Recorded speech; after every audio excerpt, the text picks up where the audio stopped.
My name is Elizabeth Monroe. I just turned 21 last Saturday, and I spent that night watching my birthday cake pushed to the end of the table, the candles nearly burned out, and no one bothering to blow them out.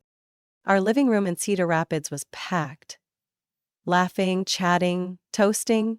But it was all for my younger brother, Brandon. Not because it was his birthday. No, it was because Brandon had just landed an internship with the Iowa State Attorney's Office. A great opportunity, sure, but why celebrate it on my birthday? Why hijack the very party I'd spent a month planning and turn it into Brandon's personal spotlight? I sat quietly in the corner, wearing an old denim dress I bought at Goodwill. Both hands clenched under the table to keep from shaking. My mother, Cheryl, held a champagne glass, crying tears of pride. My father smiled like Brandon had just been nominated U.S. Attorney General. "My son was born for justice," Mom said loudly, making sure everyone could hear. "Our family finally has someone who's going places." Not a single word about me. Not one hug or glance saying, "Happy birthday, Lizzie." The banner I hung up the night before, "Happy birthday, Elizabeth," had been replaced with a printed sign that read, "Congratulations, Brandon, our future hero." When Brandon stepped up to the center of the room, smiling and nodding, like a young politician, I felt a coldness settle in my chest. The only eyes that met mine were Grandma Marlene's. And Tessa's, my best friend, peeking from the kitchen doorway. They knew. They saw it all. Brandon grabbed the microphone. "Thank you all for being here. This is the first step on my journey into justice." I stood up. "What convenient timing for a celebration," I said. Not loud, but sharp enough to slice the room into silence. My mom turned around, smile frozen. "Elizabeth, don't ruin this." "Ruin what, Mom?" I stepped forward, heart pounding. "It's my birthday today. Or did you forget? Or maybe you decided it wasn't as important as Brandon's internship." My father walked over, his voice low. "Don't be childish. Brandon's success is a big deal for the whole family. You should support your brother." "Support?" I almost laughed. "I've been his support for 21 years. Every award I earned, every effort I made, always overshadowed by one essay Brandon wrote or some glossy magazine photo." Brandon stepped closer, voice soft. "Lizzie, come on. Don't call me that." I stepped back, voice like ice. "You weren't the one being ignored every time you tried to get Mom and Dad to look at you. You weren't the one working 2 jobs just to buy a dress and still getting told you looked sloppy. You're blowing this way out of proportion," Mom snapped, her eyes red with frustration. I nodded, lips trembling but voice steady. "So, I'm not your daughter anymore, is that it? Just because I dared to say this was supposed to be my day?" "You can leave if you feel like no one wants you here," Dad said bluntly. The room fell dead silent. I looked around. Relatives frozen, some avoiding my gaze, others staring at me like I was the one ruining everything. Only Grandma came forward, laid a hand on my shoulder, and whispered, "You're not wrong." I turned away, grabbed my small purse from the shoe rack, and walked out without looking back. The night air felt colder than usual, but at least it was real. At least it wasn't pretending. My phone buzzed, a text from Tessa. "Room's ready, don't come back unless you want to." I replied, "Thank you, I'm on my way." And Tessa, "Yeah? I'm about to show them just how badly they misjudged me." I'd been staying at Tessa's for 2 days when the strange emptiness finally settled in. No more Mom calling Brandon to breakfast like he was a general. No more Dad's blank stare every time I voiced an opinion. Tessa's room was tiny, just enough for a single bed and an old bookshelf. But for the first time in years, the air around me felt clean. Tessa worked as a barista at Fairgrounds Cafe on Main Street. She talked to people like they were lifelong friends, even if they were first-time customers. As for me, I needed a job. I needed money. I needed something that was mine. Oh, I already talked to the manager, Tessa said, as she poured coffee into a chipped ceramic mug. Sarah, the owner, super chill. You start Monday. Morning shift, 8 o'clock. I nodded, a bit of the weight lifting off my chest. But that same Sunday morning, my phone rang. Grandma Marlene. Are you safe, Elizabeth? Her voice was low and urgent. I need to see you. Can't say this over the phone. Lincoln Park Duck Pond Bench. 4 o'clock. I arrived on time. The spring breeze was crisp, the lake surface rippling beneath a dull gray sky. She was already seated, a thick yellow folder in her lap, a wool scarf wrapped around her neck. She handed me a hot cocoa and flipped the folder open. I've kept this for over 4 years. But I had to wait until you turned 21. I looked down at dense papers, filled with figures and fine print. Bank statements, wire transfers. A letter that read, Trust Fund established by Richard Monroe. Grandfather of Elizabeth. Initial value, $180,000. 0 cents. Trustee, Derek Monroe. My chest tightened. They told me there was no trust. That Grandpa only set one up for Brandon. She met my eyes. Derek lied. They spent your trust on Brandon for over a decade. Private school tuition, law camps, enrichment programs. And that SUV he got for his 18th birthday. I flipped through more pages. Every withdrawal bore my father's signature. Some included notes like, reallocating to Brandon, family priority. You could have gone to college debt-free, she whispered. You could have studied psychology like you wanted. But they drained everything. I remembered that parent-teacher conference, in senior year, when I got a partial scholarship and asked to apply to NYU. Mom said we couldn't afford it. Dad said, be realistic. I sat frozen on the bench. Everything she said matched every fractured memory I'd spent years burying. Why didn't you tell me sooner? I wasn't allowed. Derek threatened to cut off all contact with you if I interfered. I closed my eyes, rage rising in waves. It wasn't about the money. It was the betrayal. They didn't just steal my future, they handed it to the son they worshipped like royalty. Do you have backups? She nodded. USB, print copies, scans. Your grandfather taught me. Never keep only one version of the truth. I clutched the file tight. Tessa has a scanner at work, I said. I'll upload everything to the cloud, encrypted. I won't let them erase this. She placed her hand on mine, slightly trembling. Be careful. Brandon may not know, but Derek and Cheryl. If they find out you're digging, they won't sit back. I looked at her, and for the first time in my life, I saw real fear on the face of the woman who'd always been my safest place. But for me, there was no turning back. On the drive back, I passed our old house. The second-floor window was still open. My old room. The lights inside were on. The party was over. But their world remained untouched. I stopped, staring at the wooden sign out front. The Monroe family. Where traditions are preserved. I laughed. No sound came out. Just a breath that scraped my throat. I didn't expect things to escalate so quickly. Just 2 days after meeting with Grandma Marlene, the Monroe household had already begun to unravel. That evening, I got a text from Haley, my cousin on my mother's side, currently interning in my father's accounting office. The message was short and urgent.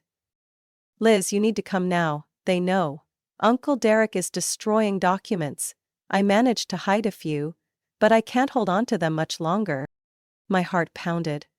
I called Tessa immediately, asking her to secure the digital copies I had scanned. Then I drove straight to the old house.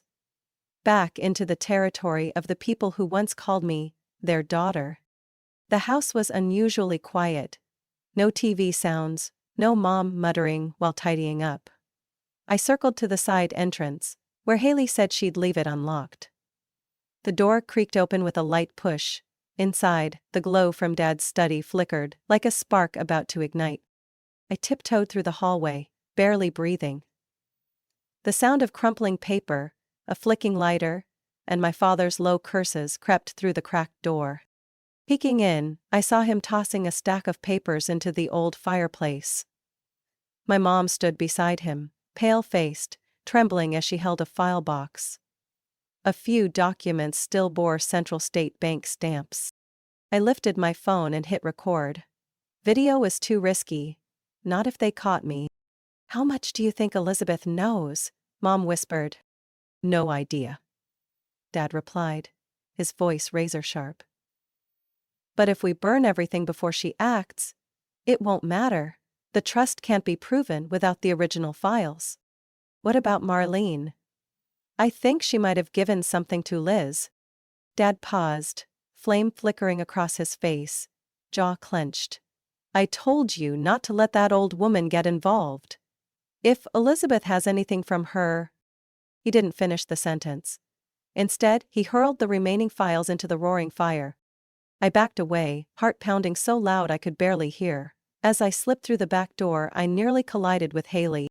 "Did you get anything?" she asked, face pale. "I got audio. But I need the paperwork." Haley shakily pulled a large envelope from her coat. "These are the statements I printed this morning. Bank seals on them, full transaction history from 2013. I gripped the envelope tight. "You carried this on you?" "It's safer than keeping it at home. I didn't know what else to do but help you." I grabbed her hand, truly moved. "Thank you. But you need to leave. If they find out you helped, they won't let it slide." "What about you?" "I've got a plan."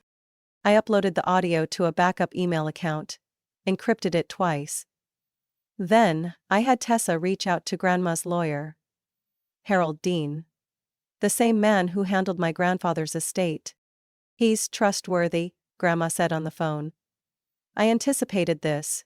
And Elizabeth, I'm proud of you." That night, I lay in Tessa's room, poring over each page Haley had handed me, cross-checking them with Grandma's earlier scans. Every transfer, every number, every inconsistency lined up too perfectly. There it was. Undeniable proof. Over $160,000, 0 cents had been siphoned from my trust. Used to cover Brandon Monroe's tuition, enrichment programs, and his so-called talent development. I played the audio again, hearing my father's voice as casual as if he were talking about trimming the hedges. "We did it for the greater good. That girl had no clear future. Investing in Brandon made sense." I scoffed. Investing? In someone who'd been handed everything on a silver platter? My phone buzzed. A message from an unknown number. "I know you have the recording. If you're keeping it, watch your back." I stared at the screen. They knew. 3 days after the threat, I got an unexpected message from the last person I ever thought would reach out. "Brandon." He said just one line. "We need to talk." Alone. The location, Bluebell Bakery, on the corner of Elm Street. The place Mom used to take both of us when we were in elementary school. A choice that felt loaded. It arrived early. Brandon was already there, sitting by the window. No prosecutor suit, no confident smile. Just a gray hoodie, messy hair, dark circles under his eyes. For the first time in his life, my younger brother looked like a regular person. "I know everything," Brandon said before I even sat down. "The trust fund, the transfers, and the life insurance." I gripped my coffee cup. The warmth didn't stop the chill crawling up my spine. "Who told you?" "Mum," he said quietly. "Last night? I overheard her on the phone with Dad. She was talking about handling things early, if she keeps digging. They thought I was asleep." I said nothing, eyes focused on the street outside, refusing to meet his. But inside, I was screaming.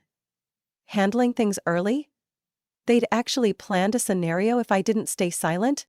I didn't think it was this bad, Brandon went on. My whole life, I lived in a bubble they built for me. And I believed it. So, what do you want now?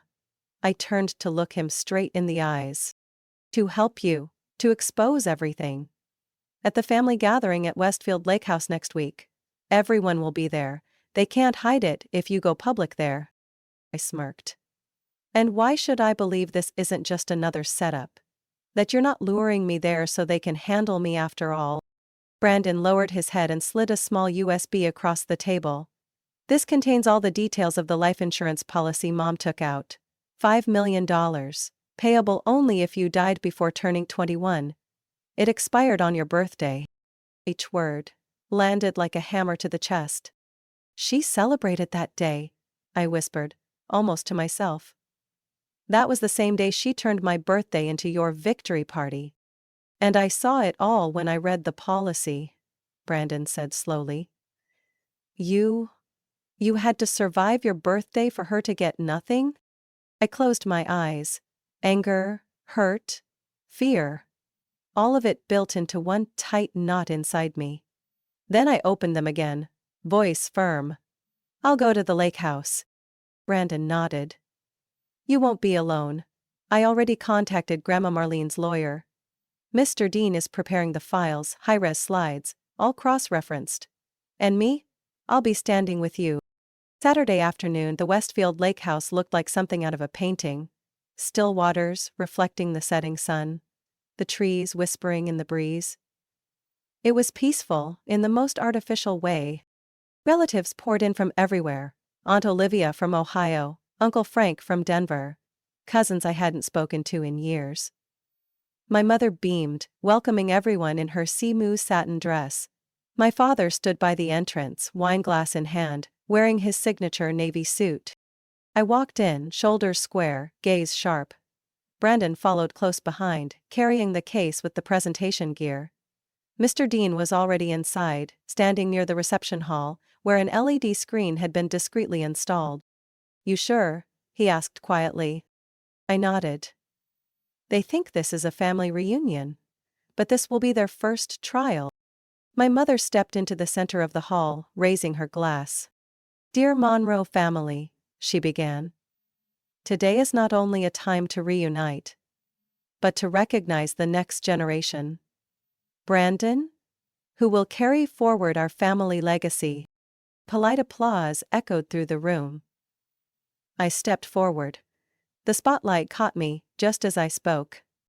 Before Mom says anything more, maybe everyone here should know how that legacy has been managed for the last 10 years. The room fell silent. I looked at Brandon. He nodded slightly. Mr. Dean hit the switch. The screen lit up. Documents appeared.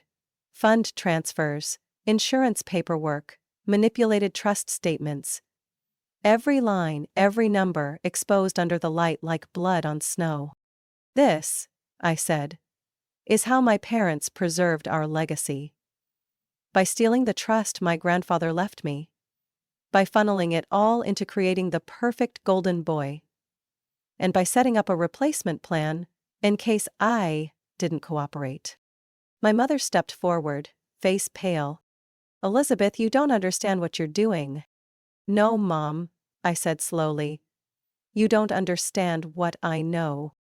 The air inside the Westfield Lakehouse banquet hall was thick like the calm before a storm. After my mother's opening speech, every eye turned toward the large screen up front, where documents no one expected began appearing, one by one. I stood in the center, microphone in hand, my voice steady. This is the statement from the trust fund my grandfather, Richard Monroe, established in 2002. One trust for each grandchild, equal value. Brandon and me. But as you can see, I pointed to the transfers. From 2013 to 2021, over $160,000 from my trust was redirected to accounts, directly funding Brandon's tuition, law camps, and personal expenses. A low murmur rippled through the crowd. Aunt Olivia turned to her husband. Law camp? Paid for with Elizabeth's money? I continued. Not just tuition. Here's the receipt for the Cadillac Escalade Brandon received on his 18th birthday. Paid for with the trust card. Signed by my father, Derek Monroe, the legal trustee. Brandon stepped forward beside me, eyes locked on the crowd. And I, he said, was someone who truly believed everything I got was earned. I was wrong. My mother abruptly stepped in. We can talk about this in private, Elizabeth. This is a family matter. No need to embarrass anyone in front of outsiders. I looked at her, cold. Outsiders. These people are our family. You're the one who turned me into a stranger. Mr. Dean, Grandma Marlene's attorney, spoke next, voice sharp. We're not done. Laura and Derek still have a lot to explain. He pressed a button, and the screen switched to a new file. The original death certificate for Richard Monroe. Stating, cause of death, chronic heart failure. Then came the suppressed autopsy report, secretly preserved by Marlene. Traces of ethylene glycol. Antifreeze. Found in his blood. The hall went still. I couldn't breathe. Brandon stepped back, speechless, and I stared at my parents like they were strangers, wearing my parents' skin. My grandfather wrote a new will, I said. He planned to restructure the company's leadership, but before he could finalize it, he, conveniently, fell down the stairs. Grandma Marlene stepped forward, holding an old leather briefcase. The room hushed. Richard never fell, she said. He was a Marine. His balance was better than anyone's here. She opened the case and revealed a handwritten will, time-stamped and notarized. In it, Elizabeth Monroe, me, was named co-executor of the company, alongside Brandon, conditional on both of us turning 21. But your parents didn't want to wait, she said. And when Elizabeth began asking questions, they purchased a $5 million life insurance policy. Only valid if she died before her 21st birthday. I turned toward my mother. She couldn't speak. My father, pale but still trying to keep control, said, everything we did was for Brandon, for the future of the company. The company? I narrowed my eyes. Built on what? A child's life? Money that rightfully belonged to your daughter? Mr. Dean held up one final document. A list of internal loans drawn from other family trust funds. College funds for Olivia's kids, gone. Medical aid for Uncle Frank's son, denied. Anger burst through the room. My relatives, the same ones who'd once looked right through me, now turned on my parents, faces filled with betrayal and outrage. I stepped closer, staring directly at the two people who brought me into this world. Was I just a bet? An investment that didn't pay off when your insurance policy expired? Were you disappointed I made it past my birthday and didn't die? Laura trembled, barely able to speak. You're being manipulated. Someone's feeding you lies. I pulled out my phone and played the recording. Her voice, on the night before my birthday, speaking to my father. If she keeps digging, we'll have to take care of it early. Silence. Heavy as a stone, crashing into a still lake. Mr. Dean's voice dropped. I've already forwarded everything to the state attorney's office. Elizabeth, would you like to say anything to close this? I looked around. At my relatives, Brandon, and Grandma Marlene. Then back to my parents, hollow and motionless, like carved wood. Yes, I said, voice low but unwavering. I'm not here for revenge, I'm here for justice. And today I found it in my mother's own voice. Police sirens pierced the air as a black SUV from the Iowa State Police turned into the gates of the Westfield Lakehouse. Red and blue lights rippled across the calm surface of the lake, reflecting off the windows of the house that, just minutes earlier, had served as the stage for a carefully crafted family legacy announcement. My father froze as two officers entered, hands resting near their belts. My mother took a step back, as if trying to retreat from her own guilt, though her eyes remained cold. almost chilling. "Mr. Derek Monroe, Mrs. Laura Monroe," one officer read aloud. "You are under arrest for abuse of financial guardianship, document forgery, insurance fraud, and conspiracy to commit premeditated homicide.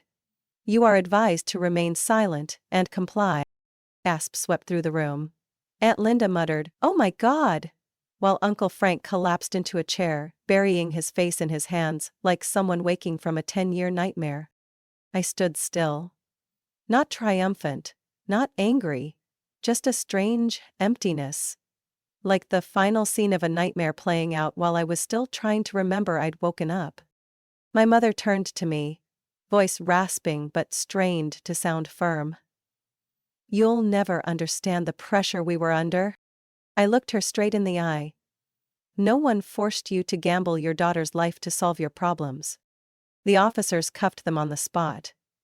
Cold steel around the wrists of the very people who had spent my entire life controlling me, with fear disguised as love.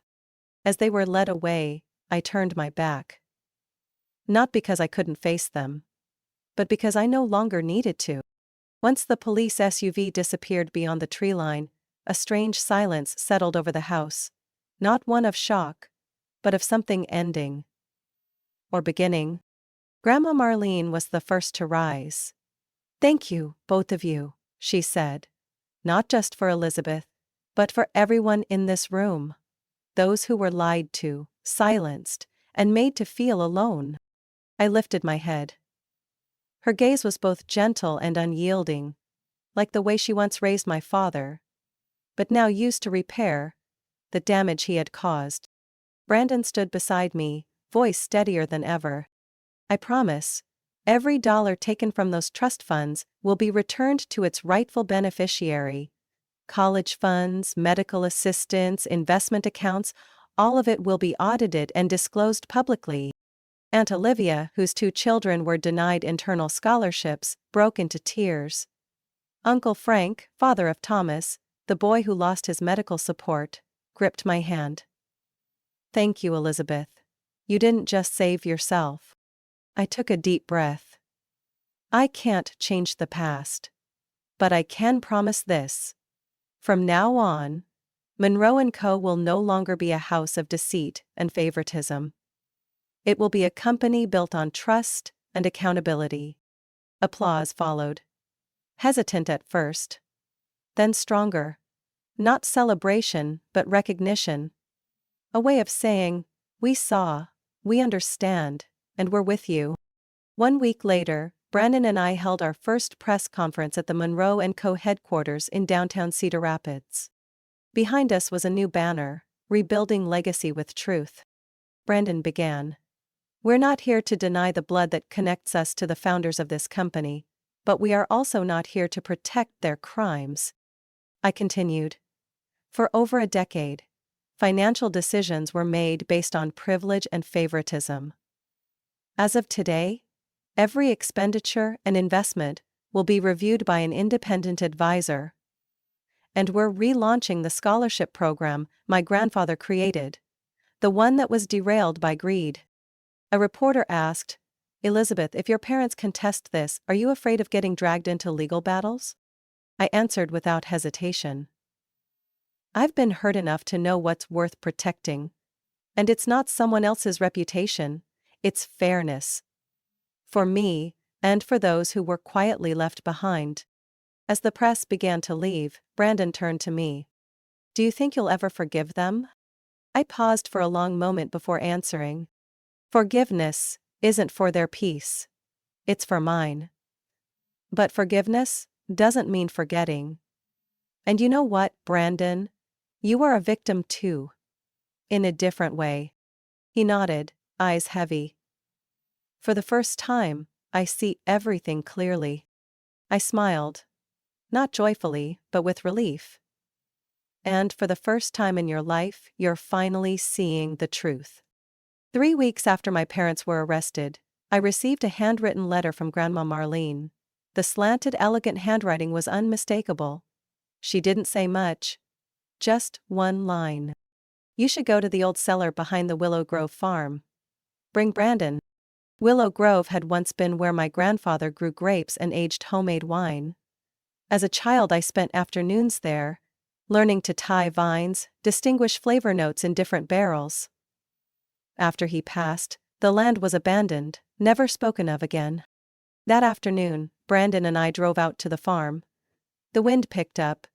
Gray clouds gathered, like another storm was on its way. The old wine cellar was hidden behind rows of leafless pear trees. The lock had been replaced with a digital keypad. Next to it, a note, taped to the wall, read, "Elizabeth's birthday." I typed in the code. The door clicked open. Inside, the air smelled of damp wood and cold soil. Yet it was remarkably clean. In the center stood a large wall-embedded safe, covered by a faded gray canvas. Brandon quietly pulled the cover away. The safe was already unlocked. Inside, a small oak box, a thick envelope, and an old leather-bound journal. I opened the box first. Nestled inside was a gold and silver wristwatch engraved, "For EMB, when you're ready, not when they want you to be." Brandon exhaled. "ENB. Elizabeth and Brandon." I nodded, then picked up the journal. Pages upon pages of our grandfather's handwritten notes, spanning from 1980 to 2002. Each line revealed a truth no one had ever told us. He suspected his son, my father, of greed early on. He created 3 separate trusts, one for me, one for Brandon, and one for a nonprofit called R&J Trust, designed to support youth from abusive households. "Oh, Grandpa was beaten by his own father," I read aloud from one entry. "He never wanted a child to feel unloved the way he once did." Brandon opened the envelope. Inside was the full blueprint for R&J Trust.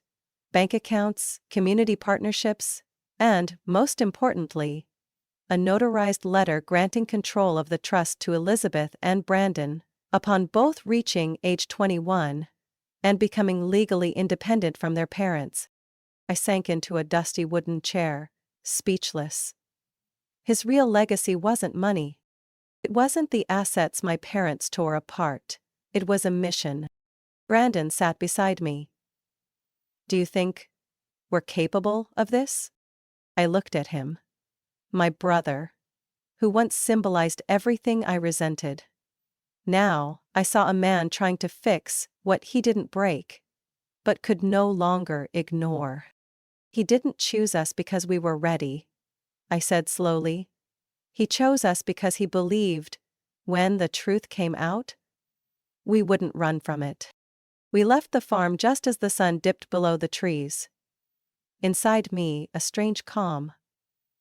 Not an ending, but a turning point. The next day, I returned to the company with all the R&J Trust documents. At the board meeting, I announced the relaunch of the organization, now a formal nonprofit branch of Monroe & Co., fully independent in funding, dedicated to helping abused youth. The room fell quiet. Then, slowly, applause broke out. Brandon stood and addressed the staff. "We used to be a family built on control and secrecy. Today, we rebuild. On trust, transparency, and responsibility." I smiled, a real smile. 1 month later, at R&J Trust's relaunch event, Grandma Marlene stepped onto the small stage as golden sunlight washed over the lawn like aged wine. She took the microphone, voice trembling but clear. "My son took the wrong path. But my grandchildren refused to follow. That is the true legacy of this family. Not wealth, but the courage to break the cycle." When she turned around, I walked up and took her hand. The wrinkles, the calluses, fingers that had protected the truth for a lifetime, were now passing it on to me. Not for revenge, but for a new beginning. And this time, it would be built on truth. Elizabeth's story proves that sometimes justice doesn't come from a courtroom, it comes from the courage to face the truth. In real life, some families trade love for power and money, but there are people like Elizabeth who are strong enough to break that cycle. She didn't just reclaim what was stolen, She redefined legacy through honesty and compassion. The message is clear. Truth may be hidden, but it can never stay buried forever. What do you think about Elizabeth's journey and the choices she made? Share your thoughts below and don't forget to follow the channel for more powerful and emotional stories about family and life.